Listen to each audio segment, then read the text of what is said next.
pour cet attachement divin que tu mets dans le cœur de chacun de nous ici présents, Seigneur, et même ceux de notre famille qui ne sont pas là, Seigneur, comme nous l'avons chanté, car tu es omniprésent, omnipotent et omniscient, Seigneur. Merci pour ta sainte présence, Seigneur, au milieu de nous, par l'assistance de ton esprit. Je te remets ce matin, fidèlement, chaque heure qui sont ici présents dans ce lieu. Car ta parole dit, tu étais rentré un jour dans un lieu et la puissance de Dieu était présente pour guérir les malades. Nous savons que ta sainte présence, ta puissance demeure également dans ce lieu, afin de guérir un cœur qui a besoin, Seigneur, d'une guérison, afin de délivrer une vie qui a besoin d'une délivrance, Seigneur. Car ta sainte présence, elle est là. Manifeste-toi, manifeste ta grandeur, Seigneur Jésus, au milieu de nous, fais éclater ta gloire dans ce lieu, afin que les œuvres du Père soient manifestes, Seigneur. Merci. Je bénis le Saint-Nom de l'Esprit de Dieu au milieu de nous, car je m'appuie sur toi encore, afin que tu mettes les paroles dans ma bouche, qu'elles soient ointes, afin qu'ils puissent faire une œuvre salvatrice dans chaque heure ici présent ce matin. Merci encore, Père. Je m'abandonne pour cela entre tes mains et je m'humilie sous tes mains toutes puissantes, Seigneur. Glorifie ton Saint-Nom. Je prends autorité ce matin dans ce lieu, au nom puissant de Jésus-Christ, et de parler au diable ce matin, lui dire que tu ne touches aucune parole ce matin qui sera proclamée dans ce lieu, et je chasse toute ta présence d'intimidation au nom de Jésus-Christ. Merci Père, reçois la gloire que t'es due en retour dans ce grand nom merveilleux, le nom de Jésus-Christ. Amen.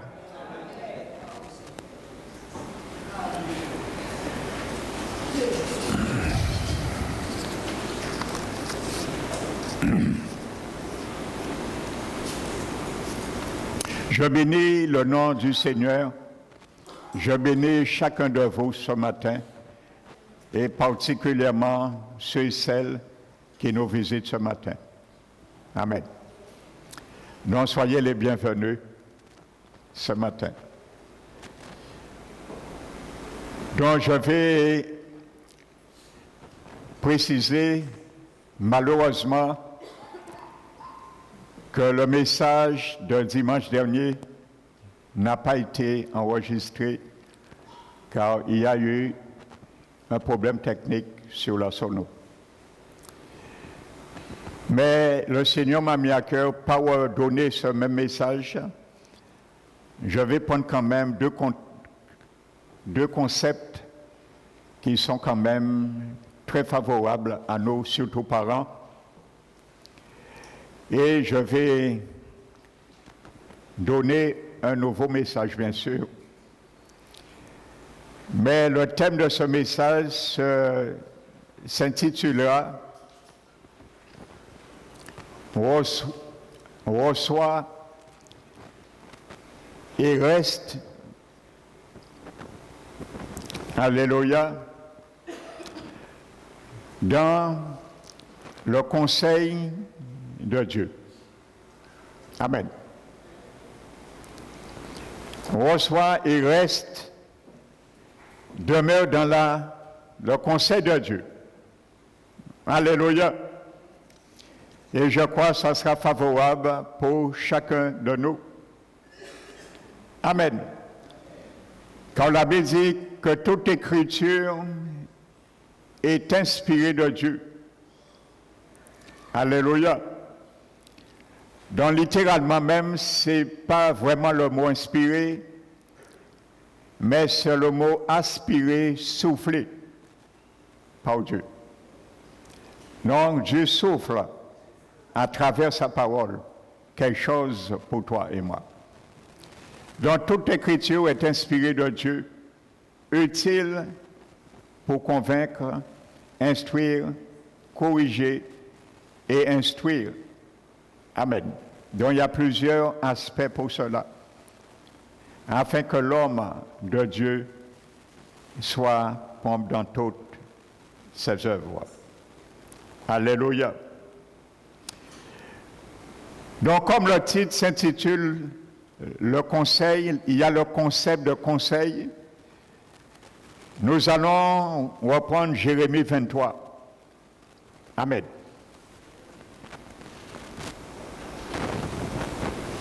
Alléluia.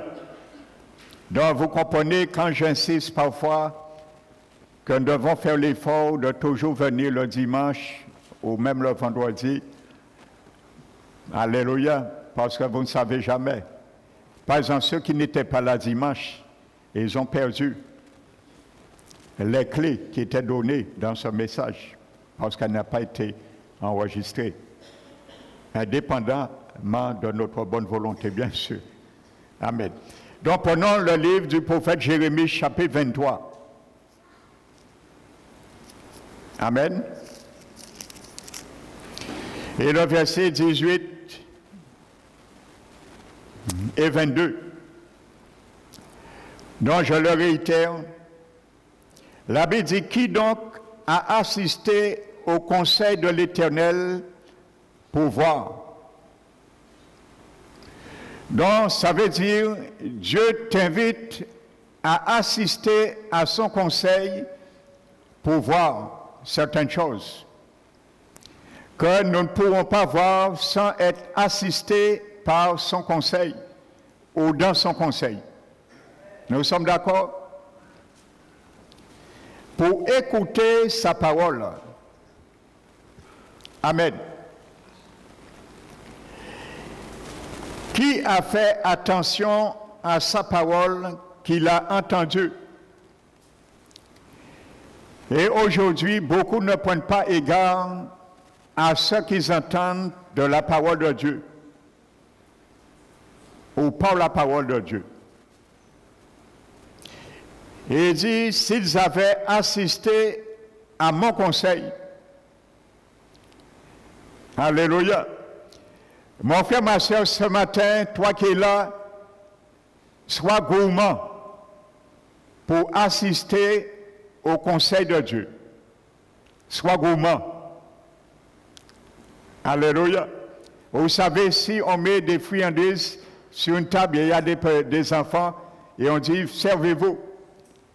Les enfants vont même se battre pour arriver le premier, pour prendre le plus de bonbons sur la table. Eh bien, c'est une image, soit cette image, mon frère, ma soeur, pour être dans le conseil de Dieu. Alléluia. S'ils avaient assisté à mon conseil, ils auraient dû faire entendre mes paroles à mon peuple et les faire revenir de leur mauvaise voie.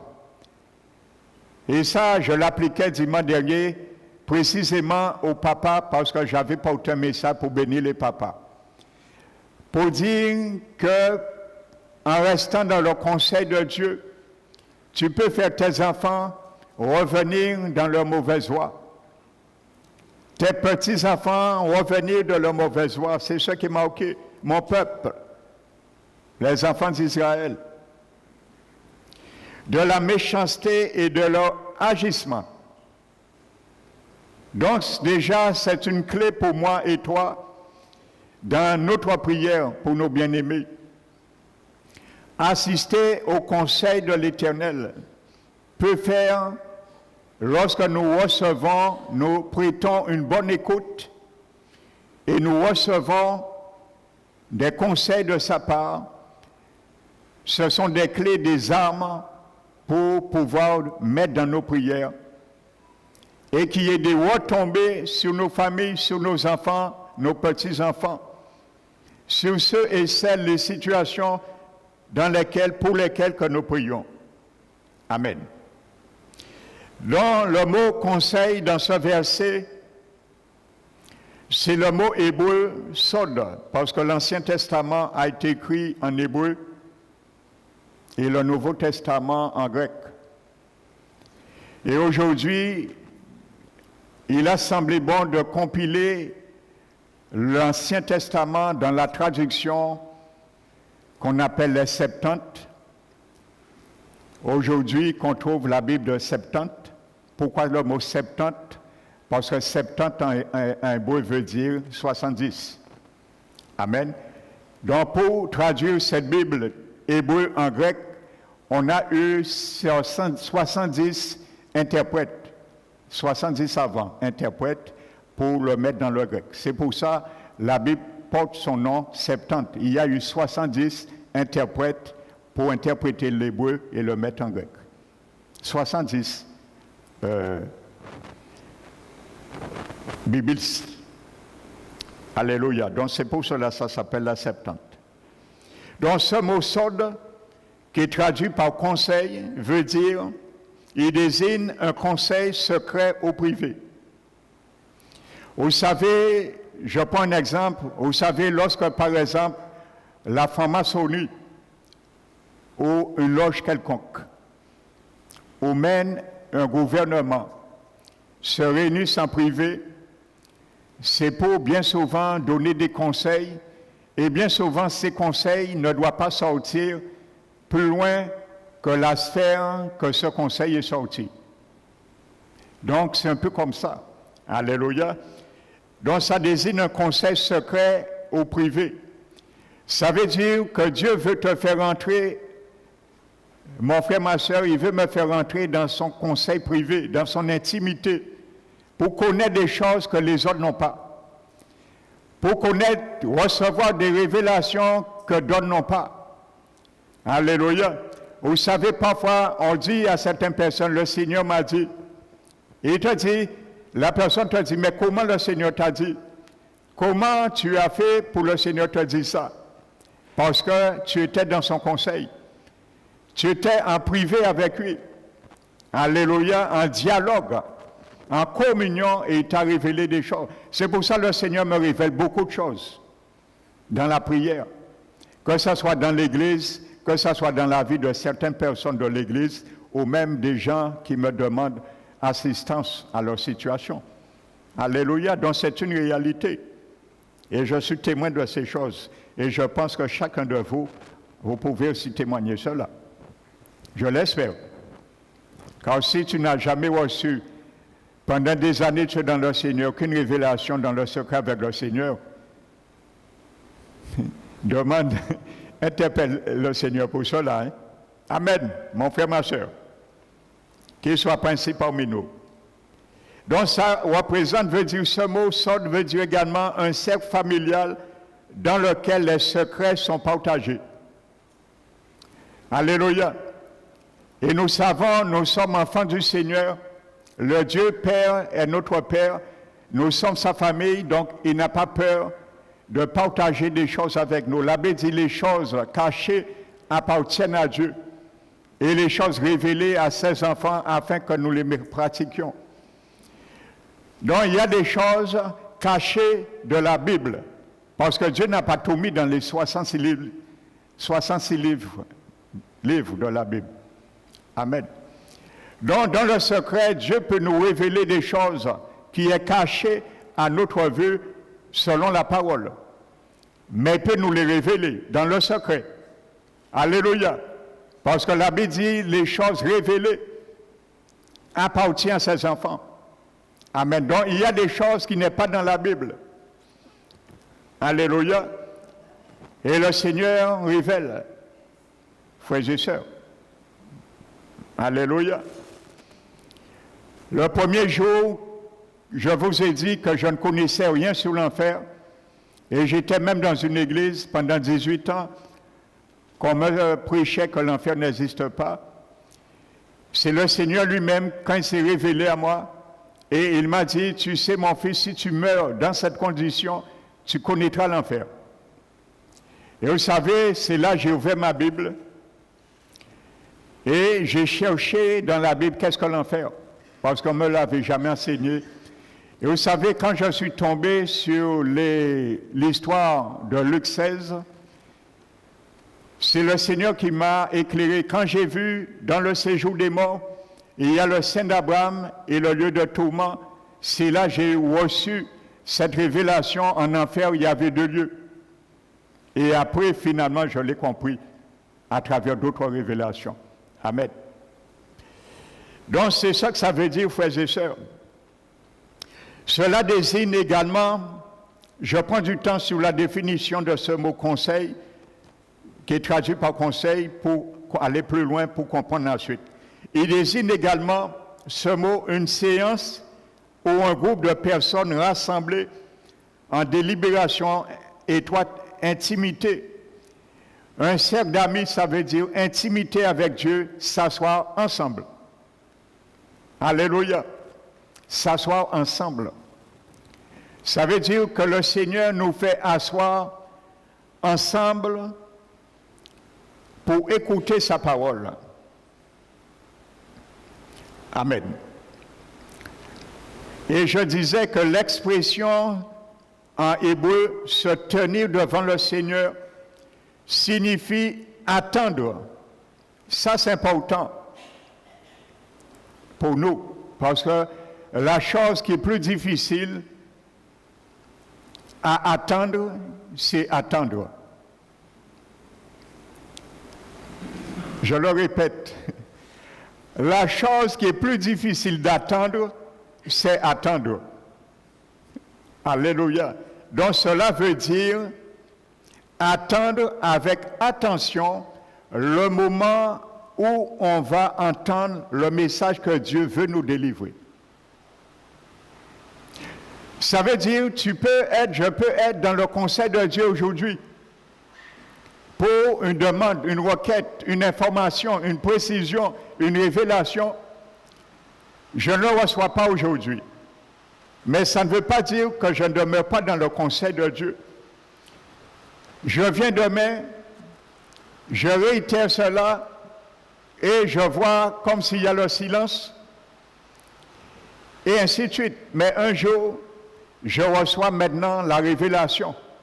Donc c'est ça que ça veut dire, se tenir devant le Seigneur. Il y a toujours un moment, mon frère, ma soeur, le Seigneur va se révéler. Quand tu le crois ou pas, il y a un moment, il va briser et il va rompre le silence à notre égard. Mais sache quelque chose, même si le Seigneur garde le silence, ça ne veut pas dire qu'il n'agit pas. Amen. Parfois, le Seigneur nous entend, il nous écoute, il agit déjà dans la situation, mais à notre égard, il garde le silence. Mais il agit déjà. Alléluia. Et si le Seigneur se présentait de temps à autre en nous, il nous aurait dit bien souvent, tu sais mon fils, ma fille, ça fait combien de mois, d'années tu m'as demandé ça? Tu croyais que tu doutais peut-être, je ne t'entendais pas, mais depuis le deuxième jour, j'ai commencé à agir, regarde, et il nous montre la panoplie de ce qu'il a déjà fait. Nous serons surpris et dit, Seigneur Jésus, excuse-moi. Excuse-moi. Alléluia. Il y a des prophètes qui se sont plaints de la sorte. Des prophètes, frères et sœurs, pas des faux prophètes aujourd'hui qu'on entend à tort ou à travers, des prophètes qui ont écrit la Bible. Le prophète Ésaïe, le prophète Jérémie, ils se sont plaints aussi à un moment donné, disant, Seigneur, pourquoi? Pourquoi ça? Pourquoi ça tarde? Pourquoi je souffre? Et ainsi de suite. Et le Seigneur les a révélés. Il ne les a pas dit, tu peux toujours me poser la question, m'accuser, pourquoi, je ne vais pas te dire. Il les a répondus. Le Seigneur répond toujours. Il nous dit les choses. Alléluia. Le diable nous cache la vérité. Mais le Seigneur, il révèle la vérité. Alléluia. C'est pour ça que le diable est un menteur. Mais Jésus est la vérité. Alléluia. Donc je disais, se tenir, attendre avec attention le moment où on va entendre le message que Dieu veut nous délivrer. Et surtout, frères et sœurs, ne soyez pas pressés. Toi qui m'écoutes ce matin, surtout, ne sois pas pressé de sortir dans la présence du Seigneur. Pour ça faire ton malheur. Alléluia. Amen. Et là, j'aime prendre ce récit. Dans l'Évangile, la Bible dit qu'à un moment donné, quand Jésus est ressuscité, le premier jour à l'aube de la semaine, le dimanche,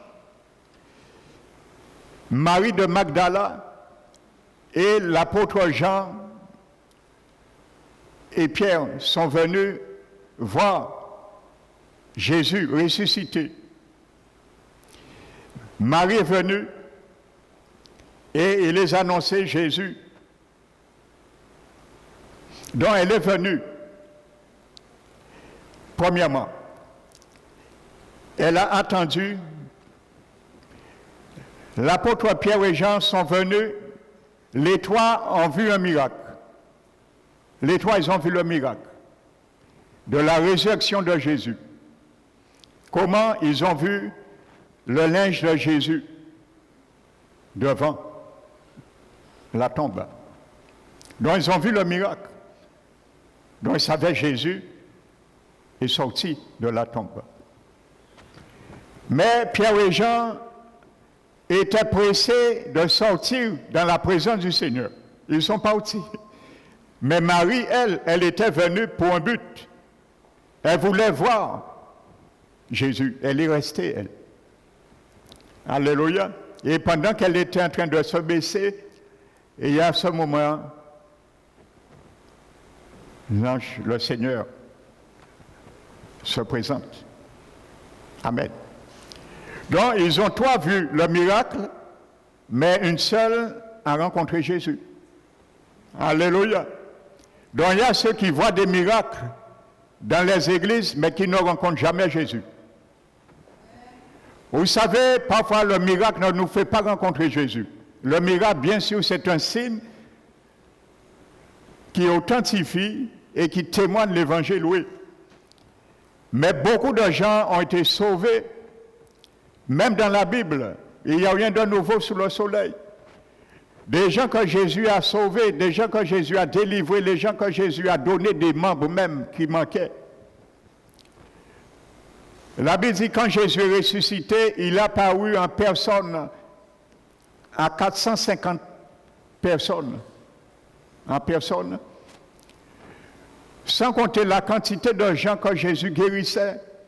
Il n'y avait que 120 le jour de la Pentecôte. Frères et sœurs, ça prouve bien que les miracles que les autres ont reçus ne les a pas fait accepter Jésus. Alléluia. Donc c'est la présence de Jésus, rester dans la présence de Dieu qui nous fait rencontrer Dieu. C'est rester dans la présence de Jésus qui nous fait rencontrer le Seigneur Jésus. Rester dans son conseil.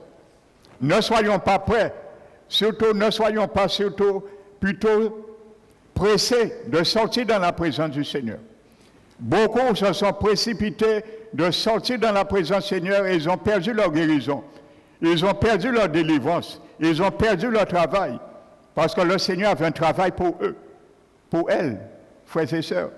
Donc considère cela. Ne sois jamais pressé de sortir dans le conseil de Dieu, dans la présence de Dieu. Amen. Donc, je continue.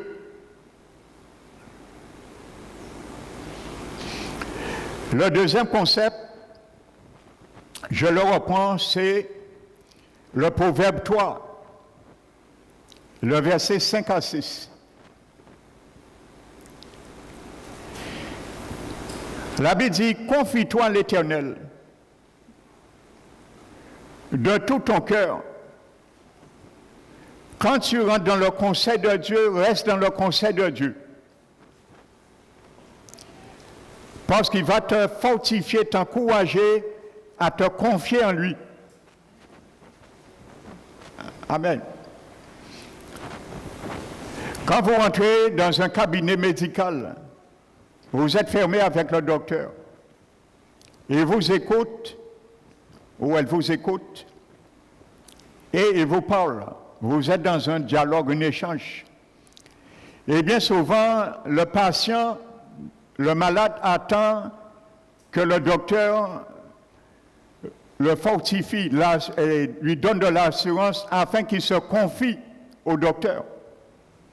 Donc c'est cet échange qui se fait également dans la parole de Dieu à travers sa présence, son conseil avec nous. La Bible dit, confie-toi en l'Éternel de tout ton cœur, pas une partie de ton cœur. Parce que ton cœur a plusieurs parties. L'Éternel ne dit pas, confie-toi en l'Éternel d'une partie de ton cœur. Par exemple, confie-toi en l'Éternel de ta volonté de ton cœur. Pour ta volonté, avec la volonté de ton cœur. Ne te confie pas en l'Éternel, confie-toi en l'Éternel plutôt avec tes pensées seulement. Ça, c'est le cœur aussi. Mais de tout ton cœur. Ça veut dire tes pensées, ton intelligence, ta volonté, tes émotions, tes sentiments, ta conscience. Alléluia. Ça, c'est le cœur. Ne t'appuie pas sur ton intelligence. Reconnais-le dans toutes tes voies et c'est lui qui aplanira tes sentiers. Alléluia. Dis à celui qui est à tes côtés, je n'ai jamais réussi. Dis à celui qui est à ton côté, je n'ai jamais réussi à aplanir mes sentiers. Mais il y a quelqu'un, il peut le faire. Il s'appelle Jésus. Alléluia. Qu'il soit ici pour toi, mon frère, ma soeur. Tu l'as confessé. Alléluia. Donc, dans ce passage, le mot voix, et je le réitère, la Bible dit, ne t'appuie pas sur ton intelligence. Amen. Parce que l'intelligence, c'est une fonction, une partie du cœur. Mais si nous nous appuyons sur notre intelligence, nous n'aurons rien, nous ne verrons pas grand-chose. Parce que l'intelligence calcule. L'intelligence raisonne. L'intelligence donne des pensées. Peut nous amener aussi à une vision. Et c'est bien, parce que je vais en parler aussi. Aux rêves de nos cœurs. Que le Seigneur se joint à nous pour les accomplir. C'est bien d'avoir des rêves, des ambitions. Mais la Bible dit là de ne pas nous appuyer uniquement sur ça. Ça veut dire uniquement l'intelligence, nous allons raisonner au niveau du mystique, parce que nous allons voir sans rien voir.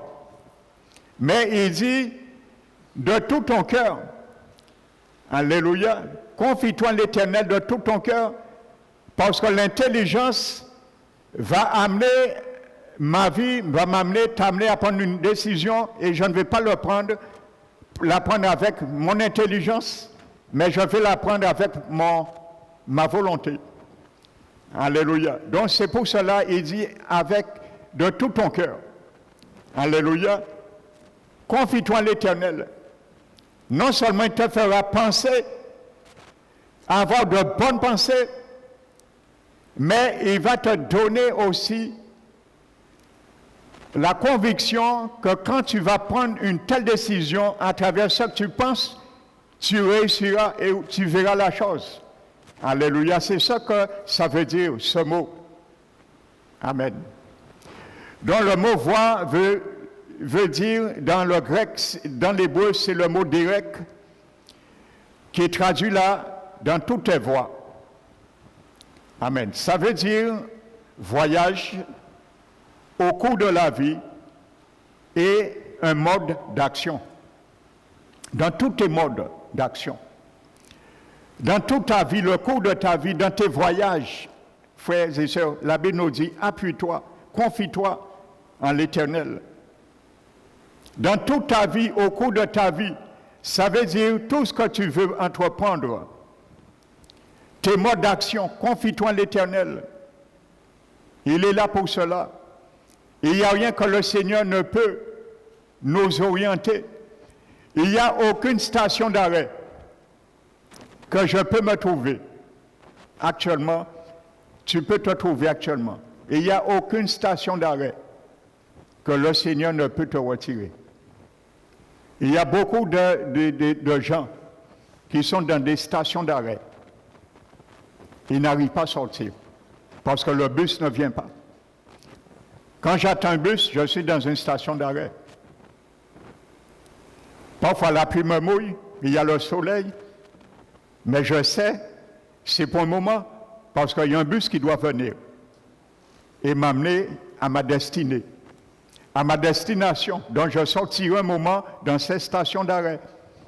Donc spirituellement, c'est la même chose. Il y a des gens qui sont dans des stations d'arrêt, ils n'arrivent pas à s'en sortir. Mais le Seigneur a le bus, le moyen pour te faire sortir dans toutes les stations d'arrêt. Alléluia. Il y a de nos enfants, parfois ils sont dans la drogue.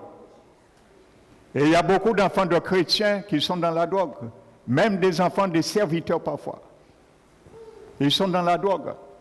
Ils sont dans l'alcool. Ils sont dans la prostitution. Ils sont dans les gangs. Et c'est des choses qui arrivent dans l'église du Seigneur. C'est des stations d'arrêt. Et parfois, ces parents se lamentent. Comment mon fils, ma fille va sortir un jour dans ça? Ça, c'est des stations d'arrêt. Mais sache, le Seigneur a plané les sentiers. Il faut se confier en lui. Il faut se confier en lui. Il peut retirer nos enfants dans ces stations d'arrêt et les ramener parce que là, il a formulé un dessein de paix et de bonheur pour eux avant même leur naissance. Alléluia. Donc, où ils se trouvent maintenant, nos enfants, petits-enfants, considèrent que c'est une station d'arrêt. Alléluia. Ce n'est pas son avenir final, ce n'est pas sa destinée. La destinée est un projet de paix et de bonheur que l'Éternel a formulé pour eux. Amen. Alléluia. Ne vois pas ton enfant comme tu le vois. Alléluia. Je le disais, Joël le prophète a dit que le faible dit « je suis fort ». Alléluia. Pourtant il est faible. Je suis faible là. Je confesse, je suis fort. Et je suis faible. Je le sens, je suis faible. Est-ce que j'ai menti? Ça semblerait mensonge, oui. Je suis faible, je dis je suis fort. Je mens. Il faut que je dise je suis faible. Mais ce n'est pas un mensonge. C'est la parole de Dieu qui m'invite à le faire. Ça, c'est la confession de la foi. Que le faible, Dieu a dit par le prophète Joël, que le faible dit je suis fort. Alléluia. Parce que Joël voit le présent faible, mais le futur fort. Alors il confesse le futur dans le présent. Le Seigneur, par ta parole, mon frère, ma soeur, tu peux ramener le futur dans ton présent. Alléluia.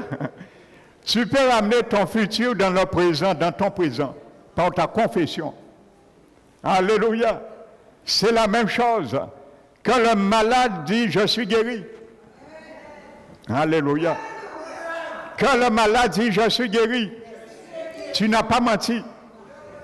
Alléluia. Vous savez, Luc 11, quand Jésus a dit, tout ce que vous demandez, il a dit à ses disciples, tout ce que vous demanderez en mon nom, croyez que vous l'avez reçu et vous le verrez s'accomplir.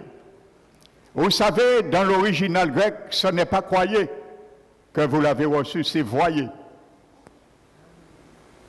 Tout ce que vous demandez en mon nom, voyez que vous l'avez vu. Ça veut dire, tu penses déjà, tu es guéri. Tu le vois dans ta pensée. Voyez que vous l'avez vu. Avant de voir, tu as déjà vu dans tes pensées et tu le proclames. Voyez que vous l'avez vu et vous le verrez s'accomplir. Donc c'est ça que le faible dit, le faible voit déjà que ce qu'il a demandé le verra, qu'il sera fort, alors le programme, je suis fort. Alléluia. Amen.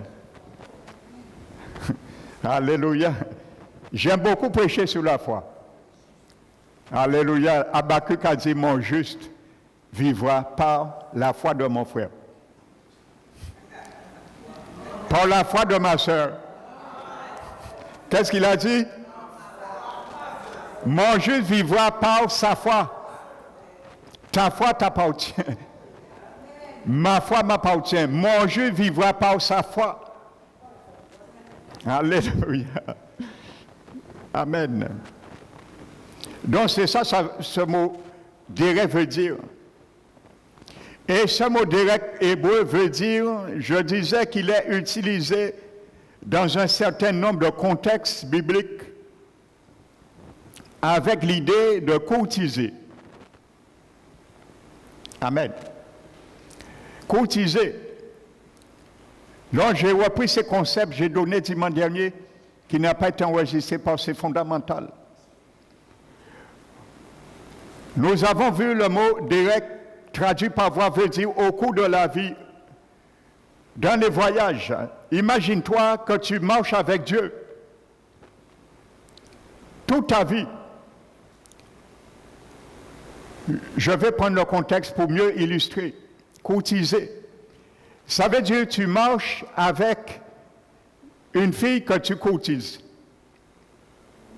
Donc tu marches, tu vas, tu fais des promenades, tu fais des achats, tu l'amènes tel endroit et tu parles, discutes avec elle. C'est ça courtiser.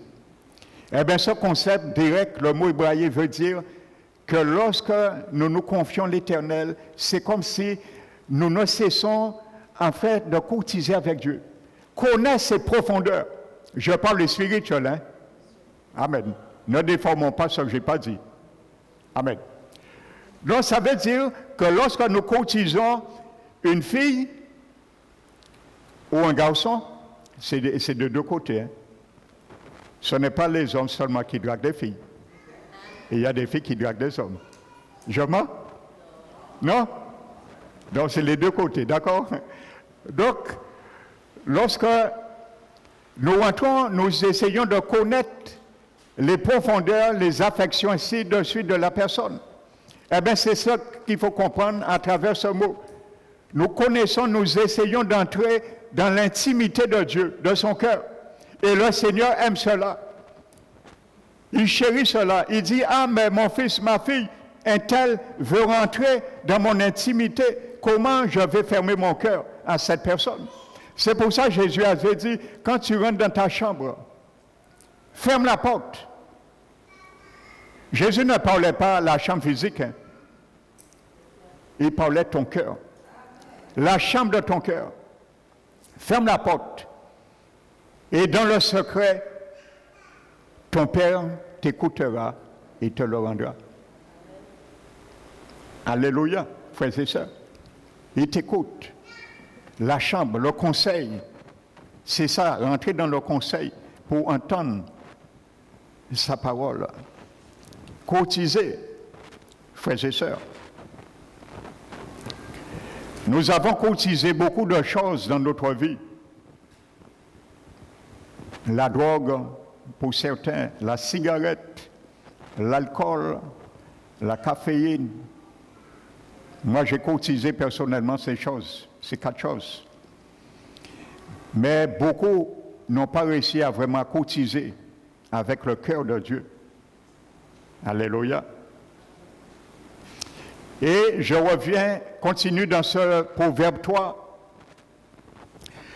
Et il dit, reconnais-le dans toutes tes voies. Le mot reconnaître là, alléluia, c'est le mot hébreu yada, ça veut dire reconnaître quelqu'un intimement. Donc vous voyez, il y a les deux concepts, courtiser et intimité. Amen. Et normalement, dans un couple, le mariage commence comme ça aussi. Courtiser et intimité. Et ensuite, progéniture. Amen. Donc, pour le Seigneur aussi, nous commençons à rentrer à courtiser avec son cœur, à le connaître intimement, et à ce moment, il devient le progéniteur de nos demandes. Alléluia. Et c'est lui qui donne. Donc ce mot vient du mot hébreu yada qui signifie connaître quelqu'un intimement.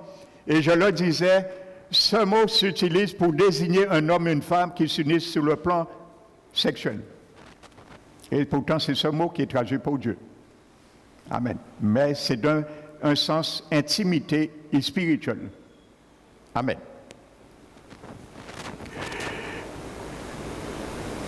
L'apôtre Paul l'a utilisé ce mot pour bien vous montrer que je ne dis pas n'importe quoi. Philippiens chapitre 3, regardez, l'apôtre Paul a pris ce même mot, yada, hébreu, et dans le grec, c'est le mot kinosko. Philippiens 3, Paul dit, ce que je considérais, il parle de sa vie passée. Hein. Comme moi, je peux parler de ma vie passée avant. Alléluia. Amen.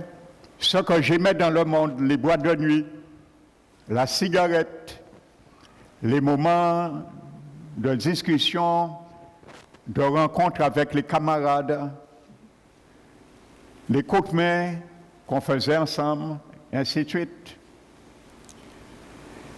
Donc, je peux dire toutes ces choses, maintenant que je les considère comme des gains, comme des pertes. Ce qui était pour moi des gains, je le considère, Paul dit, comme des gains, comme des pertes, à cause de Christ. Et il dit, ce qui était pour moi comme des gains, je les considère même comme de la boue, afin de gagner Christ. Et il dit, mon but est de le connaître, ainsi dans la puissance de sa résurrection, ainsi de suite. Donc Paul emploie le même mot là que le proverbe 3 nous a dit. C'est le mot ginosko. Et ce mot, là encore, fait attrait d'une connaissance relationnelle. Alléluia. C'est le mot également, yada, que l'ange a dit pour Marie.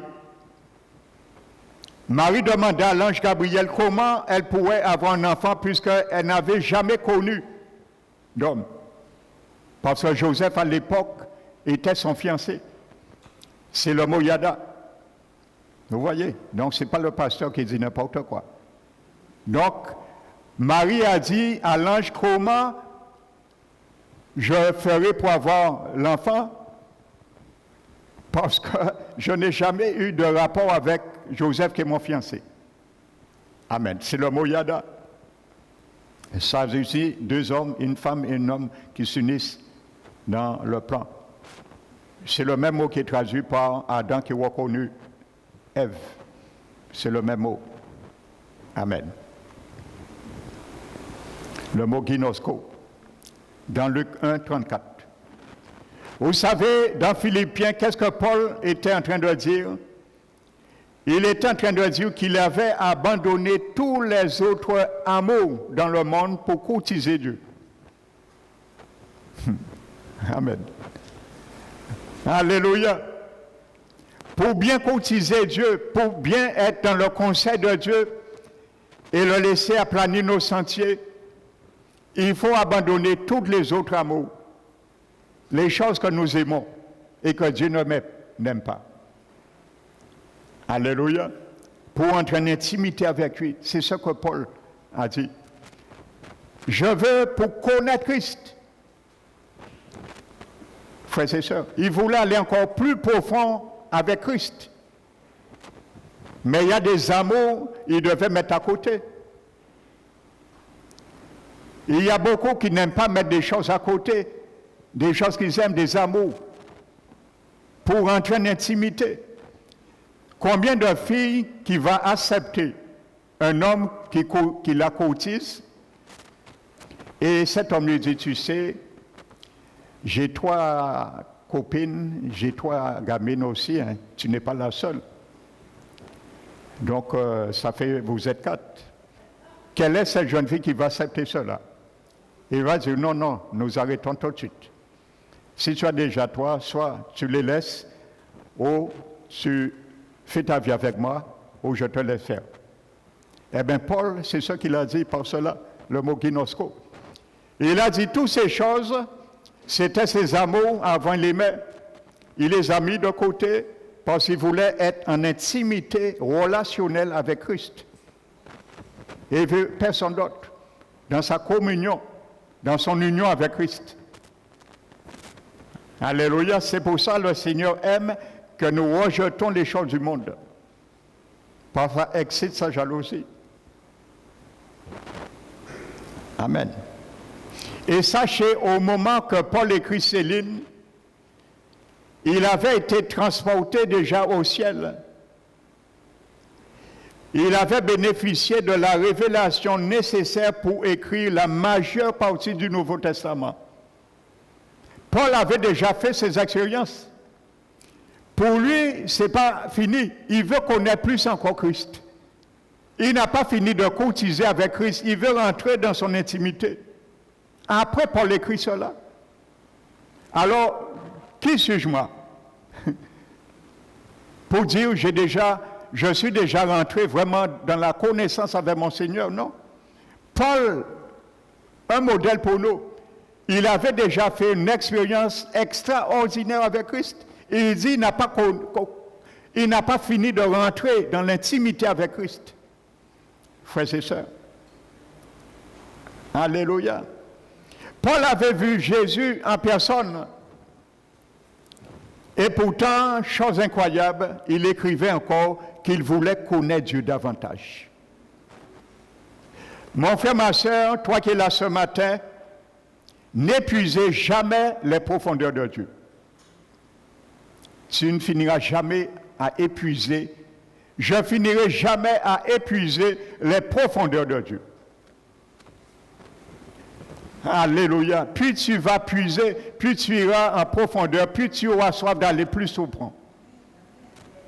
Alléluia. Le mot ginosko ne désigne pas seulement une connaissance relationnelle,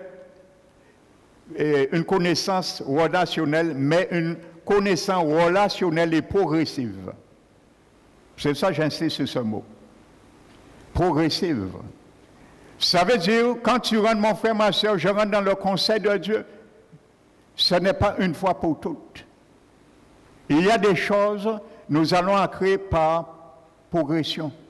C'est une connaissance relationnelle progressive. Plus tu rentres, plus tu goûtes, plus c'est bon, plus tu as envie de goûter encore, plus c'est bon. Mais n'arrive pas à faire Dieu un bonbon. Dieu est bon, il n'est pas un bonbon. Car quand Dieu arrive à être un bonbon, on perd sa valeur et sa bonté. Amen. Alléluia. Continuons toujours à goûter sa bonté, mais ne faites pas de lui un bonbon. Parce que Dieu n'est pas bonbon. C'est pour ça qu'on aime dire le bon Dieu. Le bon Dieu. Parce qu'on fait de lui, le monde des religions fait de Dieu un bonbon. On fait n'importe quoi, même on le prend pour un serpillière, le Seigneur Jésus. Aujourd'hui, les choses ne vont pas. Je vais faire tout mon possible pour qu'on prie pour moi, mais c'est comme si on prend Jésus comme un serpillière. Lorsque c'est bon, c'est fini, on prend la serpillière, on ne le lave même pas, on le met à côté. Mais c'est fini, on a oublié qui est Jésus. Demain, les choses sont pires, on reprend la serpillière pour encore retirer la saleté dans nos vies spirituelles. Jésus n'est pas une serpillière. Alléluia. Il est Dieu. Il est le Créateur. Il mérite toute adoration et respect dans l'univers. Alléluia. Donc Paul voulait aller encore en profondeur. Donc ça décrit une relation, mais relationnelle progressive, et ça décrit également une connaissance agissante. Donc, vous voyez, le conseil de Dieu nous permet de rentrer dans l'intimité avec Dieu progressivement, mais aussi une relation agissante. Tout cela est décrit dans le concept du mot ginosko en grec. Alléluia.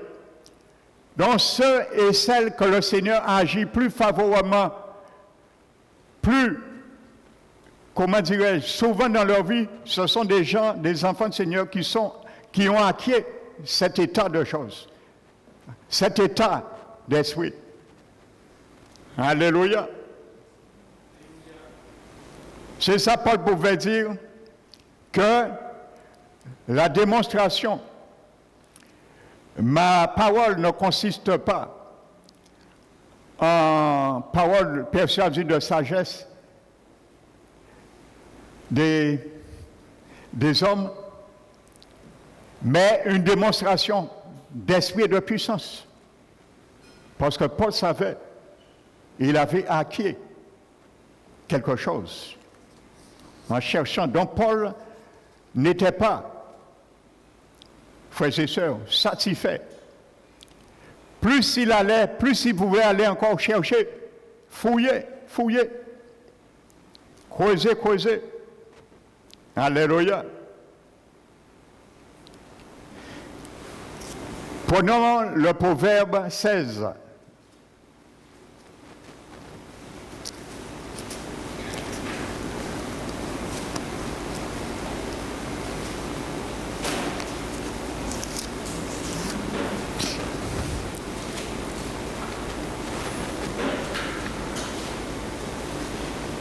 Les deux invités qui viennent partir, ils m'avaient dit qu'ils partiront avant le moment.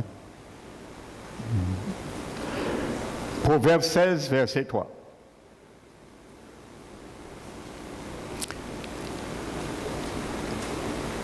Alléluia.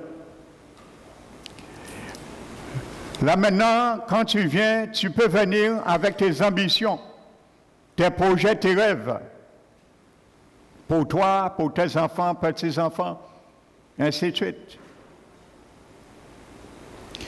Il a dit, verset 3, recommande tes œuvres au Seigneur. Confie-les, lui, il fera en sorte que tes pensées lui soient agréables et tes projets se réaliseront.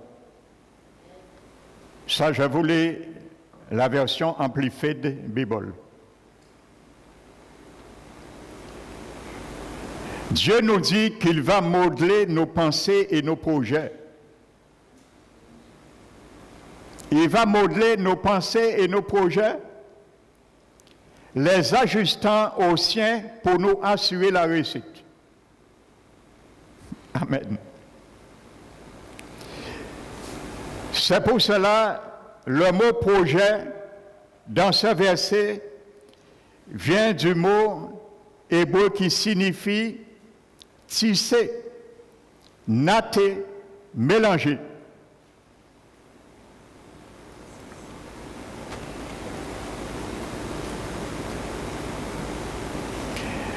Et tes projets se réaliseront. Alléluia. Donc je le répète, ce mot projet veut dire tisser, natter, mélanger. Donc vous voyez de quoi il s'agit. Lorsqu'on natte, on tisse et on mélange. C'est pour mettre ensemble. Donc le concept est simple, associer deux matières ou plus afin de créer quelque chose de nouveau. Alléluia. Lorsqu'on met deux choses ensemble, on les natte, on les tisse ensemble, on crée quelque chose de nouveau. Nous sommes d'accord. Alléluia.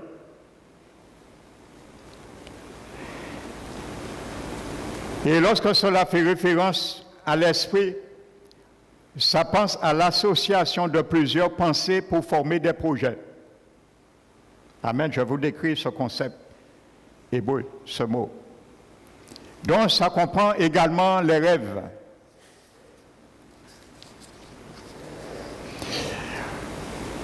Donc, si on remet ce verset littéralement, voici ce que ça voudrait dire. C'est comme si Dieu nous disait, quand tu rêves, quand tu as un projet dans tes pensées, je veux faire partir du mélange. Les choses qui sont natées ensemble, c'est tes projets, tes pensées et la pensée de Dieu. Il veut faire partir de ce tissage. Amen. Alléluia. Tu as pensé, je veux penser aussi avec toi. Et tes pensées, ma pensée, nous allons les natter, les tisser ensemble et nous allons faire une seule pensée. Voici ce que ça veut dire, ce mot. Alléluia. Amen. C'est comme si Dieu me disait, quand tu rêves, quand tu as des pensées, je veux faire partie du mélange. Si tu me le permets, mes pensées feront partie du processus et je modérerai tes projets en fonction de la destinée que j'ai prévue pour toi et de ta raison d'être. Tu réussiras, ta réussite sera garantie. Donc, j'invite Dieu dans mon projet et il va natter mes pensées, mes projets avec lui. Ensemble. Ça veut dire, mon frère, ma soeur, si tu as tissé quelque chose avec Dieu, l'ennemi verra pour le dénouer, il aura du fil à retordre. Alléluia. Parce que ce n'est pas avec n'importe qui. Tu as noué la chose. C'est avec Dieu. Alléluia. Amen.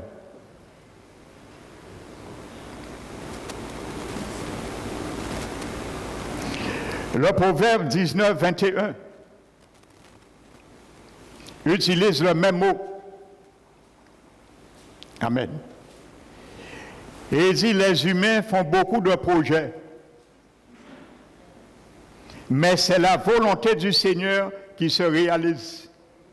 C'est le même mot hébraïque qu'on vient de voir tout à l'heure. Amen. Les hommes font beaucoup de projets. Alléluia. Ça veut dire les hommes tissent, nattent, mélangent beaucoup de projets entre eux.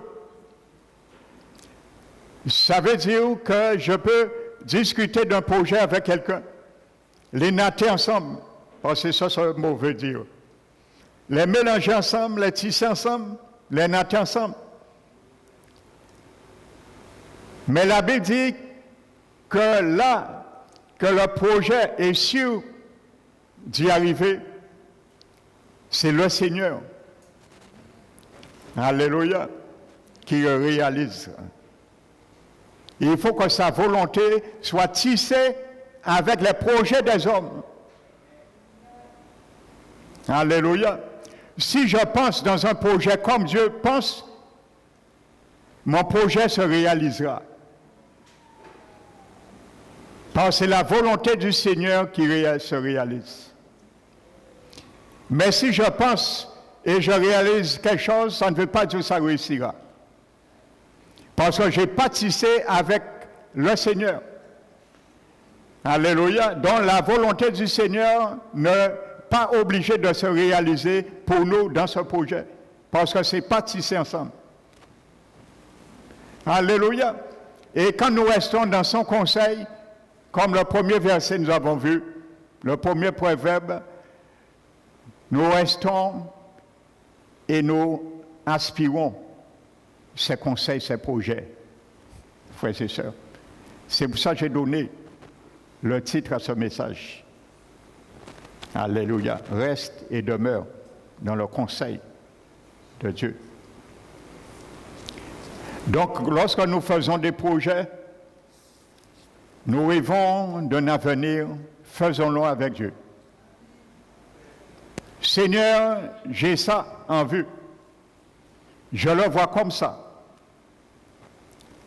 Mais toi, mon conseiller, par excellent, comment tu vois ce projet? Est-ce que je fais bien ou je fais mal? Est-ce que je vais échouer dans ce projet ou je vais réussir? Alors le Seigneur va nous parler. Par la prière, par la parole, par une révélation. Et il nous dira, oui, tu as bien fait. C'est bien, j'aime quand tu prends des résolutions. Surtout ceux qui sont fermes, comme dit ailleurs dans ces résolutions, je le procure la paix. La paix, quand il s'est confié en l'Éternel. Confiez-vous en l'Éternel au rocher du siècle. Amen. Mais il nous dira, mais je vais t'apporter un plus.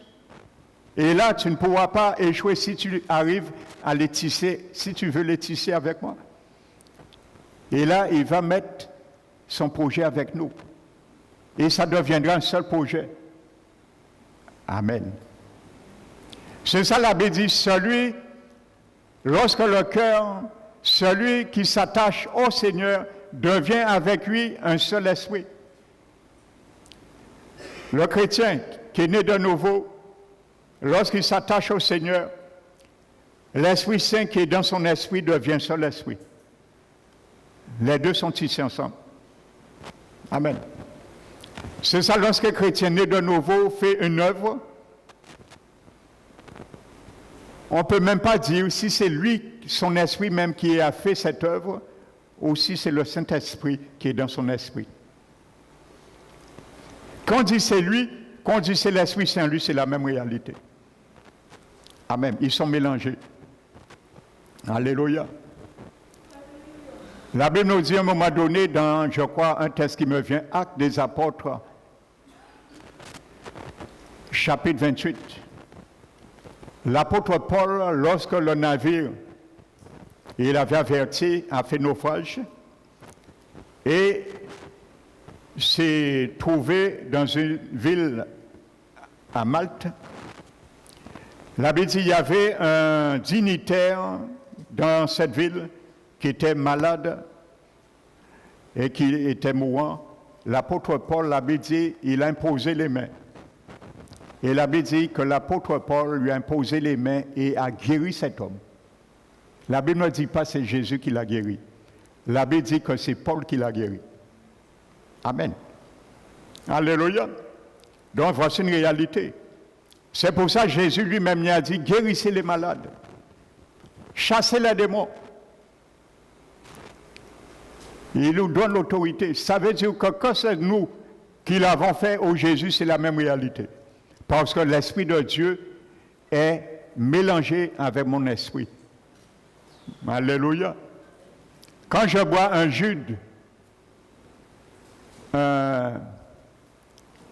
jus d'orange, orange carotte.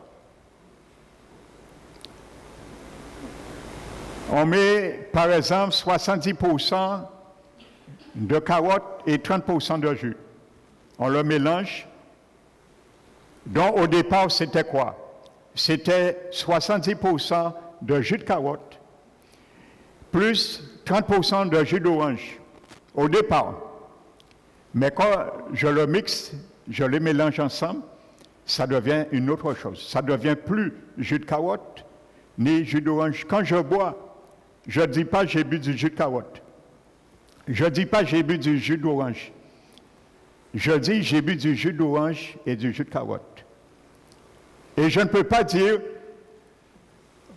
ah là, j'ai bu 30%, 20% de jus de carotte et 80% de jus d'orange. Non, ils sont mélangés.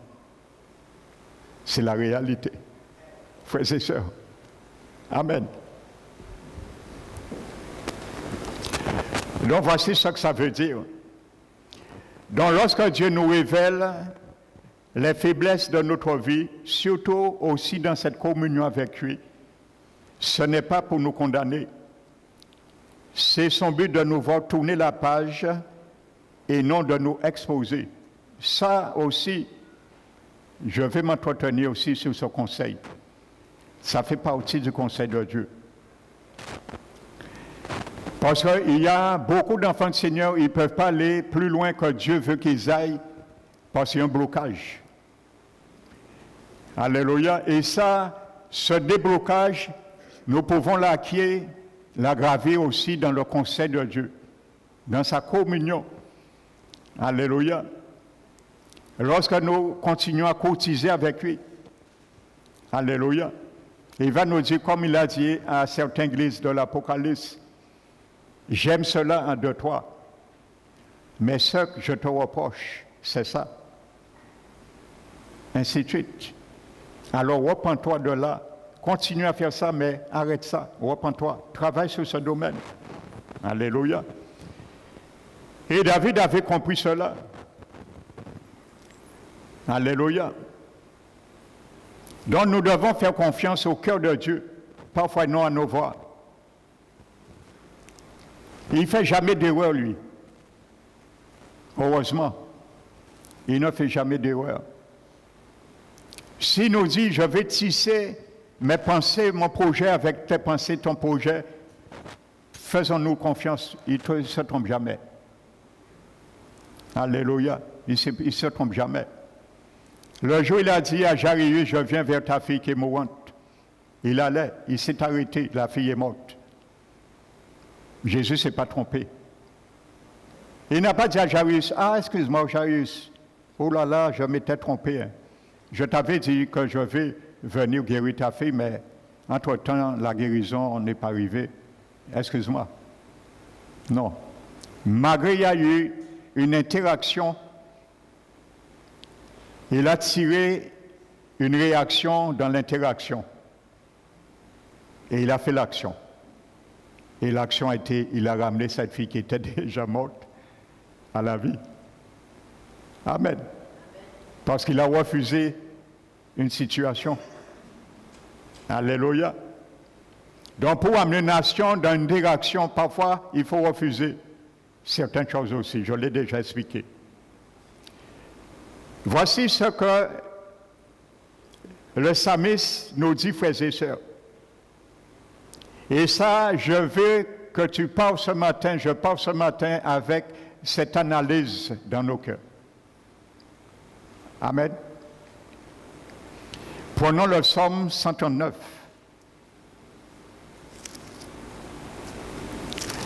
Psaume 139.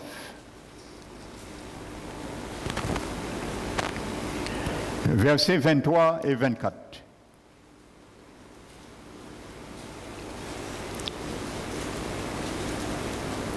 David dit au Seigneur, sonde-moi, ô Dieu, et connais mon cœur. Quel est le premier test que nous avons pris? Confie-toi à l'Éternel de tout ton cœur.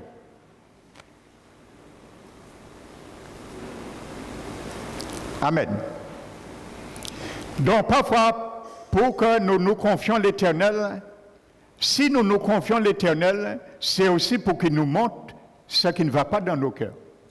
Nous sommes d'accord? Parce qu'il est dit, confie-toi en l'Éternel de tout ton cœur. Ne t'appuie pas sur ton intelligence, mais reconnais-le dans toutes tes voies, c'est alors qu'il aplanira tes sentiers. Amen. David dit, regarde et connais mes préoccupations. Le Seigneur peut nous dire, mon fils, ma fille, tu es dans une mauvaise préoccupation. Change de projet. Ça va ruiner ta vie. Tu vas dépenser et tu vas t'arrêter. Jésus l'a dit, lorsque quelqu'un va construire une tour, il s'assied, il réfléchit avant d'entreprendre des travaux, de peur de commencer et de s'arrêter, de tout perdre. Amen. C'est pour ça aussi qu'il faut bien calculer la dépense lorsqu'on accepte de servir le Seigneur et de le suivre. On ne doit plus retourner sur nos anciens amoureux. Hein. Paul nous donne l'exemple. Il ne faut pas retourner dans les amours que nous aimions dans le monde, ni flotter avec ça. Nous devons cotiser avec un seul, notre Seigneur maintenant, avec sa parole, et ainsi de suite. Regarde si je suis sur une mauvaise voie. Ça, c'est le cœur de quelqu'un qui est vrai et sincère avec Dieu. Amen. Bien souvent, on dit certains, tu sais, tu as un mauvais cœur. Un tel, oh mon frère, ma soeur. La personne insiste, non, je suis bon. Ainsi de suite. Mais que cette personne aille devant le Seigneur dans son conseil, il va sortir rougi, de honte peut-être. Parce que le Seigneur, lui, va te démontrer de A à Z, comme un docteur, par expérience, ce qui ne va pas dans les clichés de nos cœurs. Alléluia. Et nous ne pourrons pas lui dire au docteur, tu mens. On peut dire au docteur, tu es un docteur ou d'être menti là. Quoi ça ni ça. Mais tu ne pourras pas dire au Jésus, Seigneur, je ne crois pas que j'ai ça. C'est lui qui sonde les cœurs, qui éprouve les pensées. Donc David est allé vers le docteur qui éprouve les cœurs et qui sonde les pensées. Et il a frappé à la bonne porte, le vrai docteur de l'univers. Alléluia. Et ne nous étonnons pas, même dans ses faiblesses, l'Éternel l'a appelé un homme selon mon cœur. Alléluia.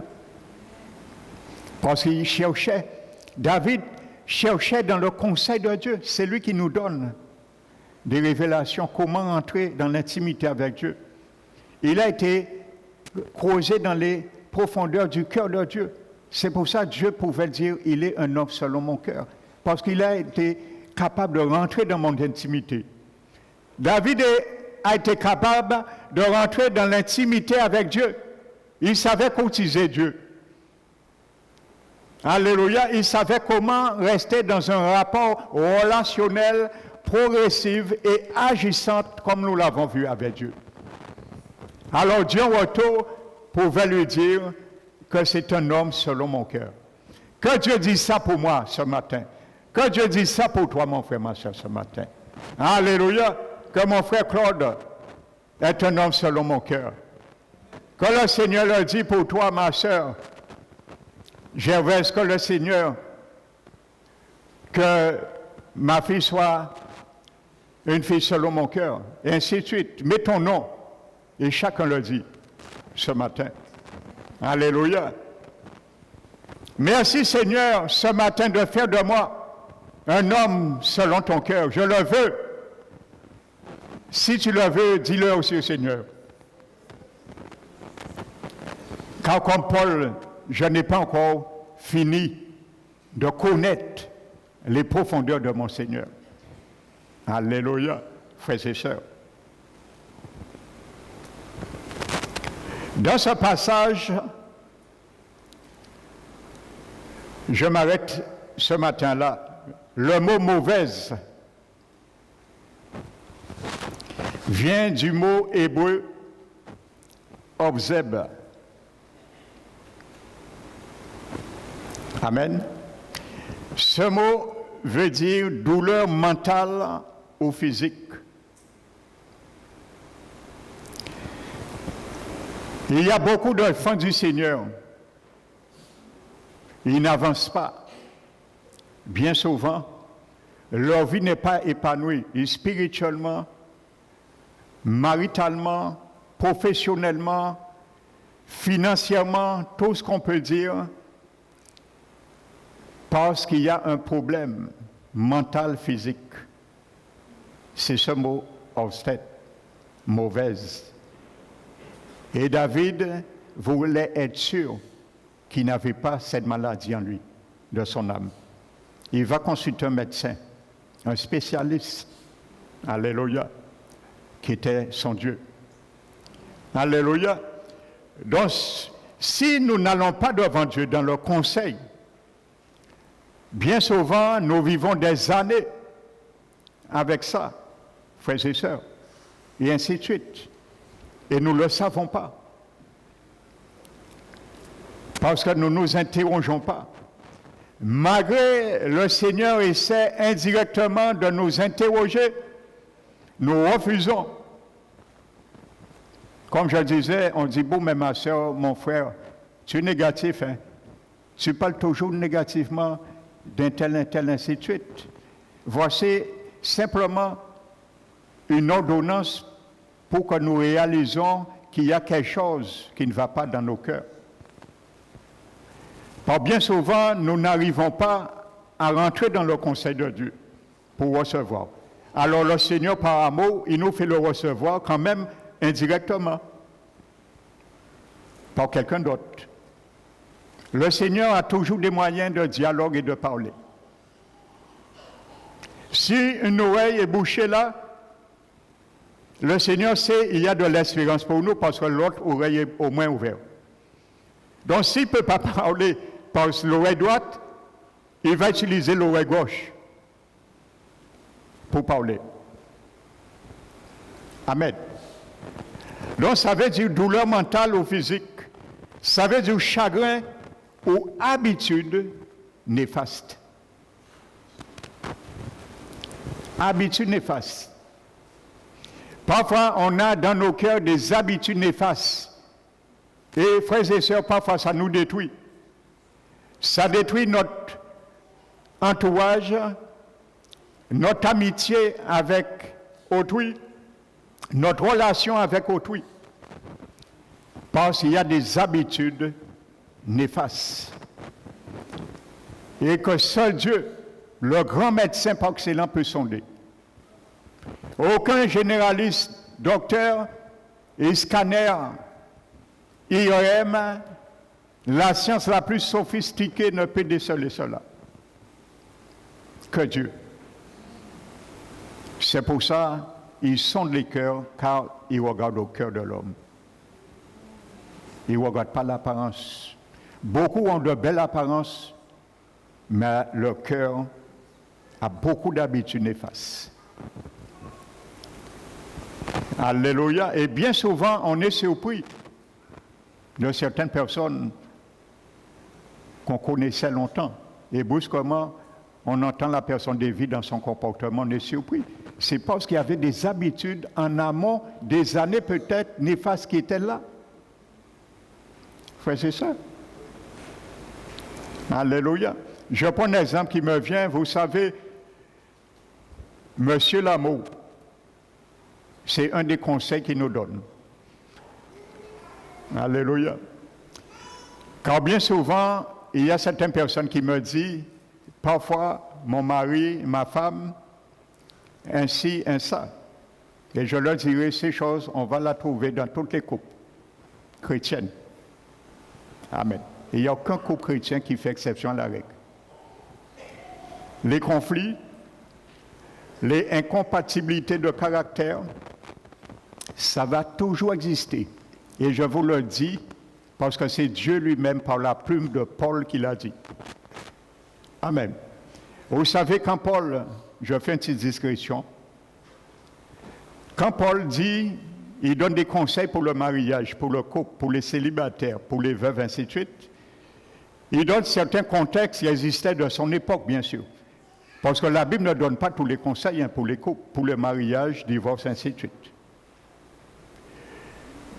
Paul disait qu'il conseille pour ceux et celles qui ne sont pas mariés de l'Église de rester comme lui.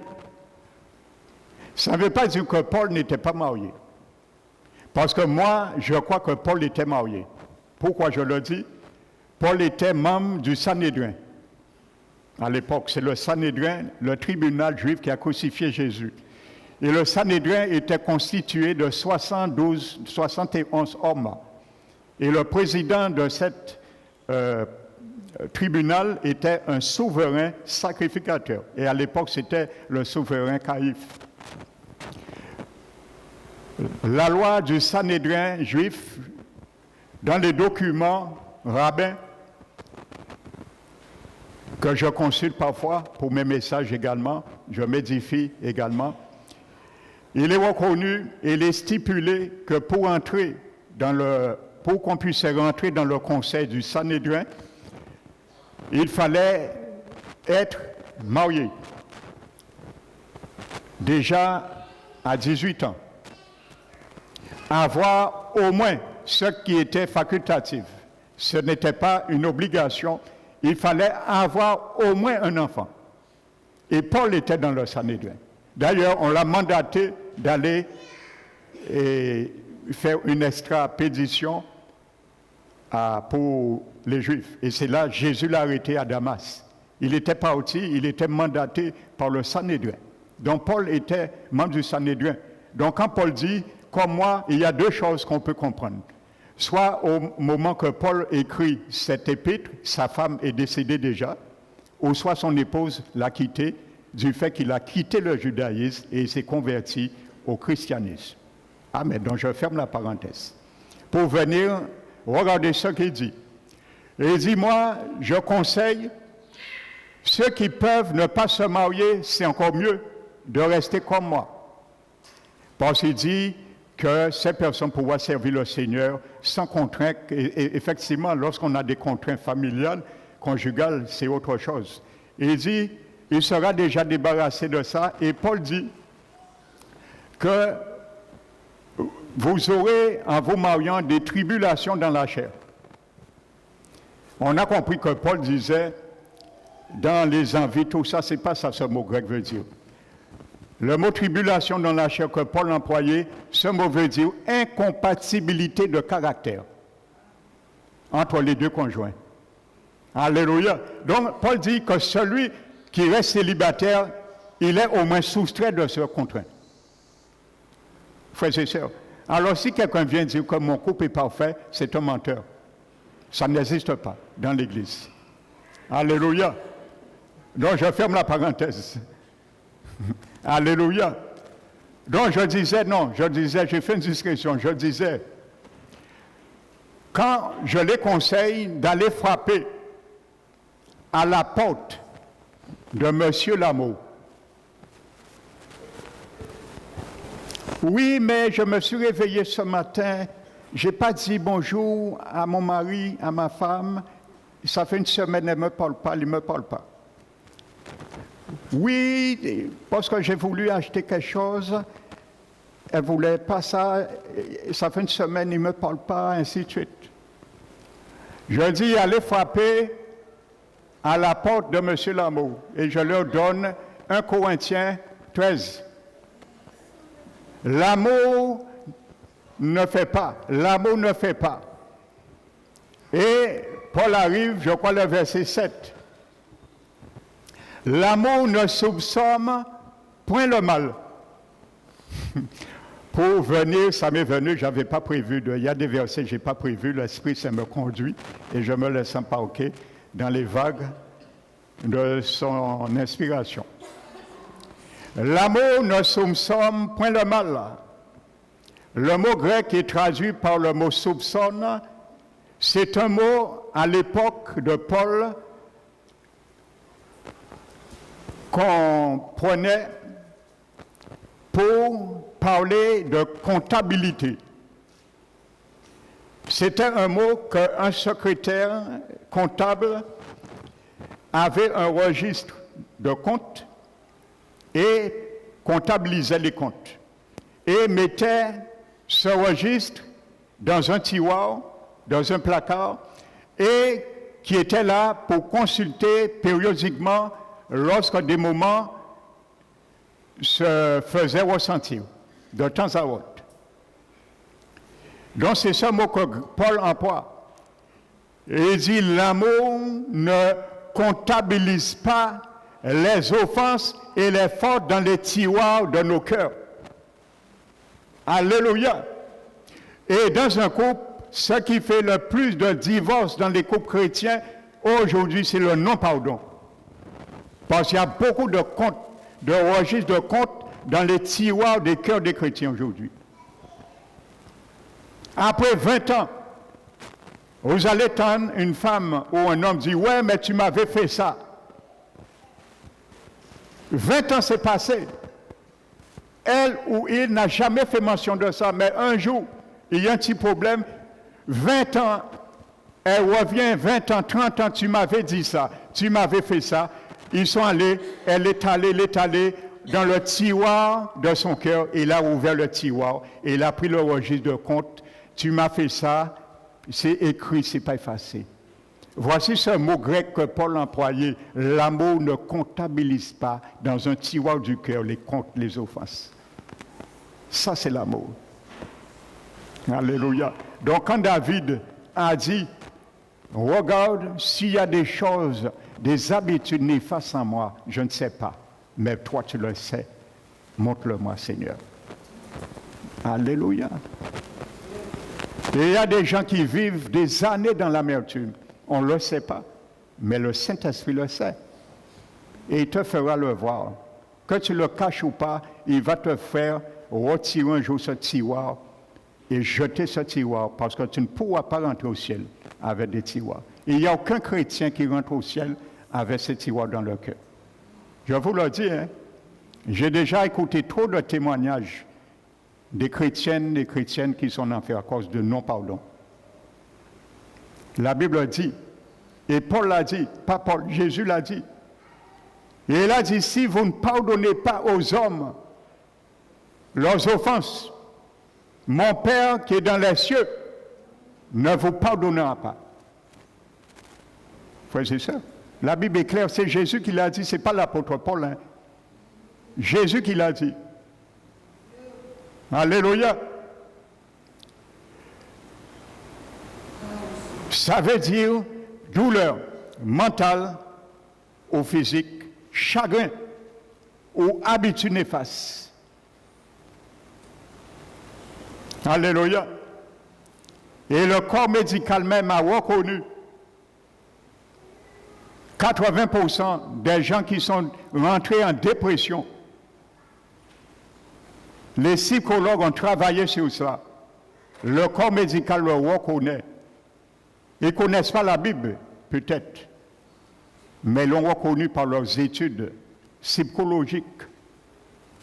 80% des gens qui sont rentrés en dépression s'avéraient, c'est des gens qui avaient des problèmes de pardon dans leur cœur. Ils ne pardonnaient pas. Elles ne pardonnaient pas ces personnes. C'est reconnu. 80%. Je ne dis pas tous les cas de dépression sont pareils. Parce qu'il y a des gens qui sont rentrés en dépression par un événement brutal qui est arrivé, dont je ne disconviens pas. Mais c'est reconnu médicalement que 80% des gens qui sont atteints de dépression viennent des gens qui ne pardonnaient pas.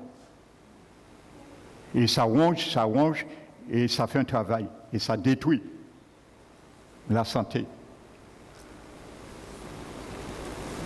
Alléluia. Je vais m'arrêter ce matin à cette première partie de ce message. Je vais donner la deuxième partie dimanche prochain. Alléluia. Parce que je vais te faire, dans ces derniers temps, me faire rester dans le conseil, assister dans le conseil de Dieu. Frères et sœurs, pour conjuguer avec lui, pour qu'on puisse conjuguer avec lui, marcher avec lui, comprendre avec lui, entreprendre avec lui, toujours nous enlacer, mêler, natter nos projets avec lui, sans échec. Pour que les échecs nous avons déjà subis puissent diminuer et produire moins d'échecs dans nos vies. Alléluia. Qu'il soit ainsi pour toi, mon frère, ma soeur, le veux-tu? Amen. Eh bien, si tu le veux, dis oui, Seigneur, je le veux. Il t'a écouté et il va t'exaucer. Qu'il soit ainsi pour toi et moi, au nom de Jésus. Amen.